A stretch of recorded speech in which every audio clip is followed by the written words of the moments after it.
नमस्कार, सुप्रभात। मैं सत्येंद्र कुमार मौर्य, लक्ष्मी प्रसाद मेमोरियल पब्लिक स्कूल, गोला बाजार, गोरखपुर से। आज हम सभी लोग प्रेमचंद द्वारा लिखित दो बैलों की कथा नामक पाठ का अध्ययन करेंगे। इस पाठ में मुंशी प्रेमचंद बैलों के माध्यम से भारतीय युवाओं को संबोधित करने का प्रयास करते हैं कि जिस प्रकार से जानवर अपनी स्वतंत्रता के लिए हर प्रकार से प्रयासरत रहते हैं, प्रयास करते हैं, उसी तरह से हम मानव को भी स्वतंत्रता के लिए परतंत्रता की बेड़ियों से निकलने के लिए हमेशा प्रयासरत होना चाहिए।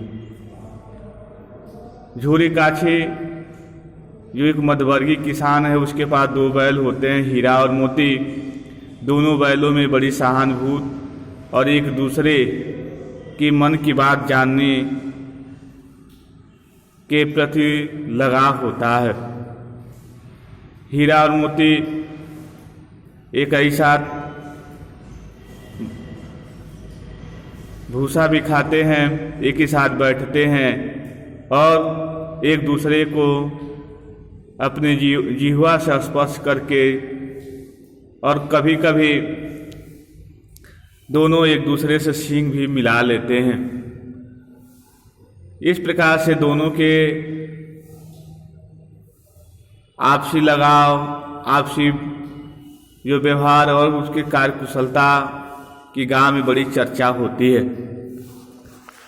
एक दिन झूरी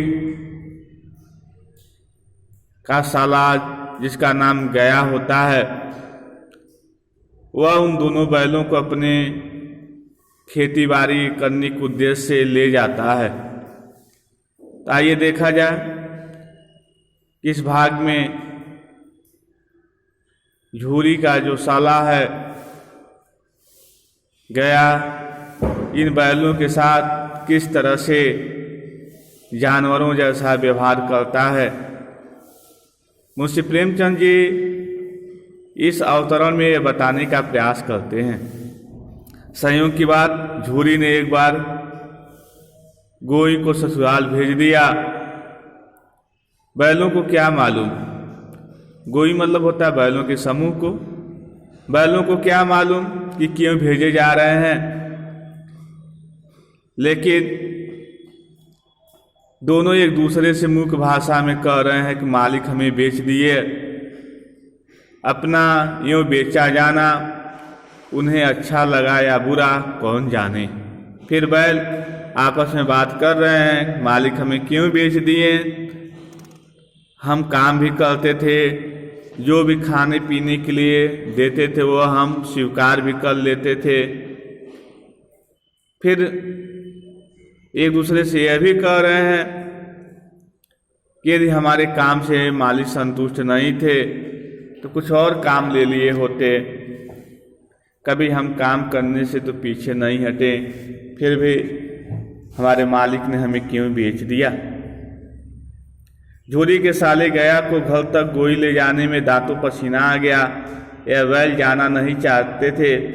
गया अपने घर तक इन बैलों को ले जाते उसे बहुत कठिनाइयों का सामना करना पड़ा।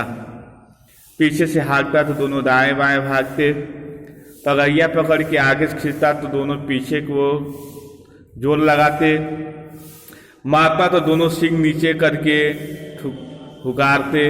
यदि मारने का प्रयास करता तो दोनों बैल सींग पीछे करके हुकारते। अगर ईश्वर ने उन्हें बाणी दी होती, यदि ईश्वर उन्हें बाणी दी होती तो झूरी से पूछते, तो हम गरीबों को क्यों निकाल रहे हो। यह बैल आपस में बात कर रहे थे। झूरी, यदि बैलों को बाणी ईश्वर ने दी होती या उनकी बातों को मनुष्य को समझ में आती तो वह उन अपने मालिक से पूछते कि आखिर हमें क्यों निकाल रहे हो। तुम हम गरीबों को क्यों निकाल रहे हो, हमने तो तुम्हारी सेवा करने में कोई कसर नहीं उठा रखी।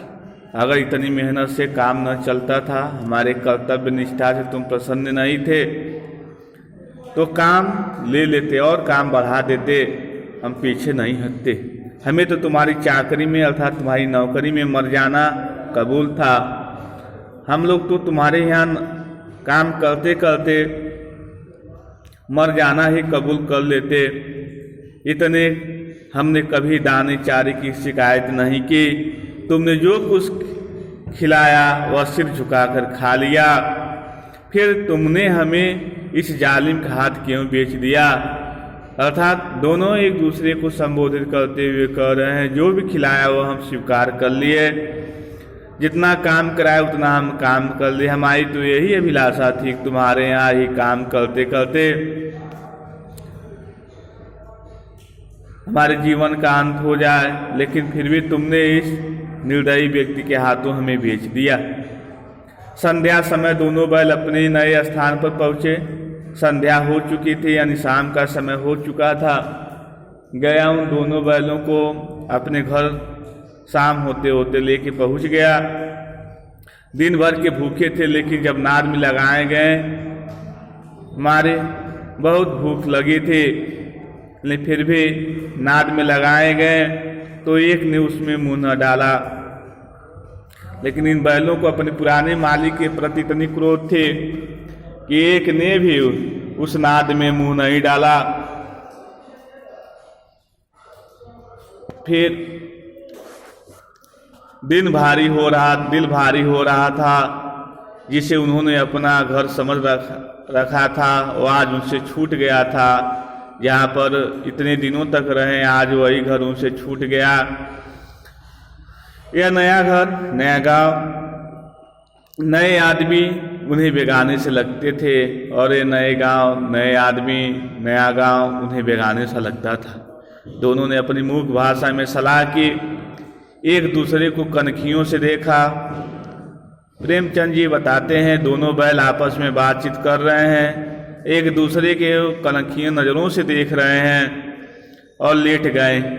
जब गांव में सोता पड़ गया, गांव में चारों तरफ जब लोग सो गए तो दोनों ने जोर मारकर पगहे तुड़ा डाले। दोनों ने एक ही झटके में पगहे तोड़ लिए। पगहे मतलब होता है रस्सी। घर की तरफ चले। पगहे बहुत मजबूत थे, अनुमान न हो सकता था कि कोई बैल इन्हें तोड़ सकेगा। फिर भी पर इन दोनों ने इस समय दूनी शक्ति आ गई थी।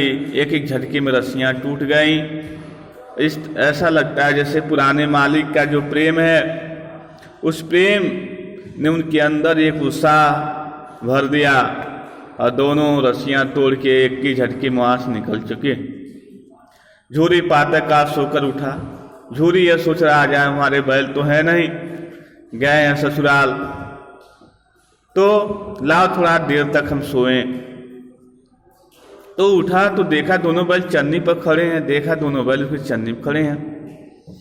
दोनों की गर्दनों में आधा आधा गराव लटक रहा है, घुटने तक पांव कीचड़ से भरे हैं, और दोनों की आंखों में विद्रोहमय स्नेह झलक रहा है, और दोनों की आंखों में अपने मालिक के प्रति विद्रोह का स्नेह झलक रहा है। विद्रोह भी है और स्नेह मतलब प्रेम भी है।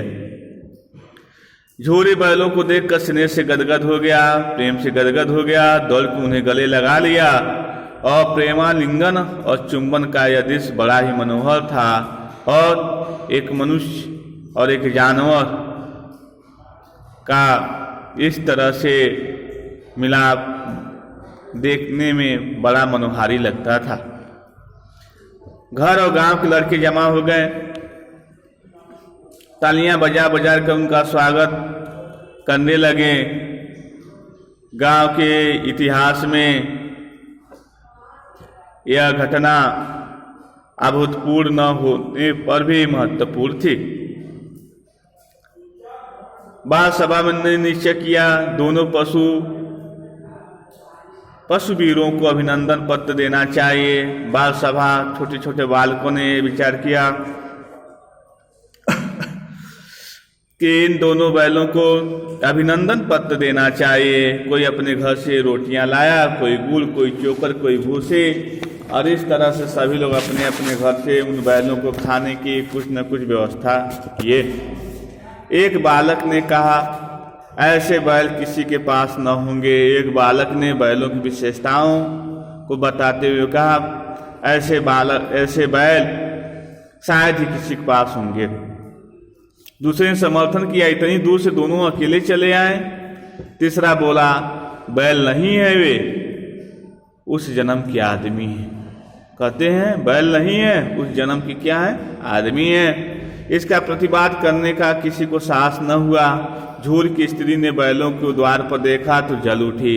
तब तो झूरी कांची की जो स्त्री है वह बाहर निकलती है, और जब बैलों को देखती है तो ईर्ष्या उसके मन में जन्म लेती है और जलने लगती है। बोली, कैसे नमक हराम है बैल। कहती, कैसे नमक हराम है बैल।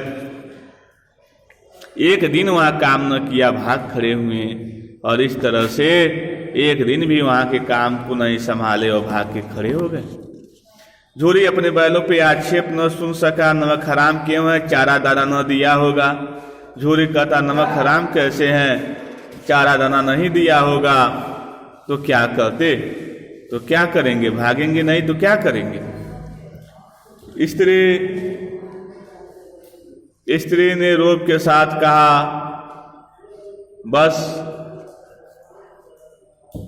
स्त्री ने रोब के साथ कहा, बस तुम ही तो बैलों को खिलाना जानते हो, और तो सभी पानी पिला पिका के रखते हैं। झूरी ने चिढ़ाया, चारा मिलता तो क्यों भागते। झूरी कहता है, यदि चारा मिलता तो क्यों भागते। स्त्री चिढ़ी, भागी इसलिए कि वे लोग तुम जैसे बुद्धुओं की तरह बैलों को सहलाते नहीं। स्त्री कहती है, वह लोग तुम्हारे जैसे बुद्धू नहीं हैं। जैसे तुम बैलों को सहलाते हो उसी तरह से वह लोग बैलों को सहलाते नहीं। खिलाते हैं तो रगड़ के जोतते भी हैं, खिलाते हैं तो रगड़ के जोतते भी हैं। ये दोनों ठहरे कामचोर भाग निकले।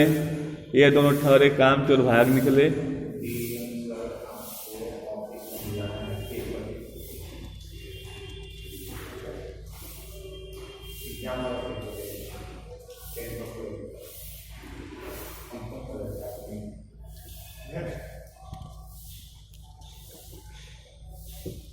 ये दोनों ठहरे कामचोर भाग निकले। अब देखूं कहाँ से खली और चोकर मिलता है। सूखे भूसे के सिवा कुछ न दूंगी, खाएं चाहे मरे। वही हुआ। मंजूर को कड़ी ताकीद कर दी गई। जो उनकी पत्नी कही उसी तरह से पालन भी हुआ। बैलों को खाली सूखा भूसा दिया जाए। बैलों ने नाद में मुंह डाला तो फीका फीका, न कोई चिकनाहट न कोई रस। क्या खाएं। आशा भरी आंखों से द्वार की ओर ताकने लगे। झूरी ने मजूर से कहा, थोड़ी सी खली क्यों नहीं डाल देते वे। मालकिन मुझे मार ही डालेगी। जो मजदूर है उससे झूरी कहता, क्यों खली थोड़ी नहीं डाल देते। तो वह कहते हैं, मालकिन मुझे मार डालेंगे। चुरा कर डाला, चुरा कर थोड़ा डाल दे। न दादा, पीछे से तुम भी उन्हीं की ही सी कहोगे। कहते, नहीं मैं नहीं डालूंगा, पीछे से तुम भी उन्हीं का पक्ष लोगे और मैं उलझ जाऊंगा, फंस जाऊंगा। इस तरह से आप इसमें देखते हैं कि गया के साथ झूरी काठी के दोनों बैल गया के घर काम करने के लिए जाते हैं, लेकिन वह बैल यह सोचते हैं कि हमारे मालिक ने हमें बेच दिया है, और अपने मालिक के प्रति उनके मन में जो विचार होते हैं वह एक दूसरे को व्यक्त करते हैं। जैसे बैल आपस में बात करते हुए कहते हैं कि मेरे मालिक ने मुझे क्यों बेच दिया। जो खिलाता था वही हम खा लेते थे, जितना चाहता था उतना हम काम करते थे, किसी प्रकार की कोई हम शिकायत नहीं करते थे, फिर भी उसने बेच दिया। यदि उसको मेरे काम से पसंद नहीं थे तो और काम ले लिए होते। लेकिन किसी तरह से बैल गया के घर पहुंचते हैं, फिर रस्सी बांध देते हैं। रात का अंधेरा होता है, पूरा गांव जब सो जाता है, वह दोनों बैल अचानक रस्सियां तोड़ देते हैं और फिर से भाग के खड़े होते हैं, भागते भागते अपने गांव आ जाते हैं। झोली काछी यह सोच रहा कि आज तो हमारे बैल है नहीं, हमें थोड़ा देर तक सो के उठना चाहिए। और जब वह देर तक सो के उठता है तो देखता है जो चरनी है, जो नाद है, जहाँ बैल खा रहे हैं, वहाँ पर वह दोनों आके खड़े हैं। फिर उसके मन में अपने बैलों को देखकर उसके प्रति प्रेम स्नेह उमड़ पड़ता है और उन बैलों को वह चूमने लगता है। वहाँ के गांव के छोटे बड़े बालक भी, बच्चे भी आ जाते हैं और कहते हैं इन बैलों का अभिनंदन करना चाहिए। कोई रोटी, कोई गुड़, कोई चोकर, कोई भूसी ला के खिलाता है। तभी झोली काछी की जो पत्नी है वो आती हैं और इन बैलों को देखती हैं तो कहती नमक हराम का इनके, एक दिन काम पड़ा तो भाग आए। तो झोली काछी अपने बैलों को नमक हराम शब्द सुनता है तो कटाक्ष करते हुए कहता है कि नमक हराम नहीं है, नहीं दाना खली दिया होगा तो भागेंगे, नहीं तो क्या करेंगे। तो कहती नहीं, तुम ही एक खिलाते हो, हमारे घर के लोग तुम्हारे जैसे बुद्धू नहीं हैं कि बैलों को चूमते हैं, चाटते हैं। हमारे घर के लोग खिलाते हैं तो रगड़ के जोतते भी हैं। और इस तरह से झोली काछी की जो पत्नी है मना कर देती है मजदूर को कि इनके नाद में दाना खड़ी भूसी मत डालना। और जैसा वो कहती है मजदूर भी उसी तरह से करने के लिए तैयार हो जाता है। झोली कहता है थोड़ा डाल दे इसके अनाज में खड़ी, कहता नहीं नहीं हम नहीं डालेंगे, नहीं तो हम फंस जाएंगे और फिर आप भी मालकिन का ही पक्ष लेंगे। आज की वीडियो में बस इतना ही।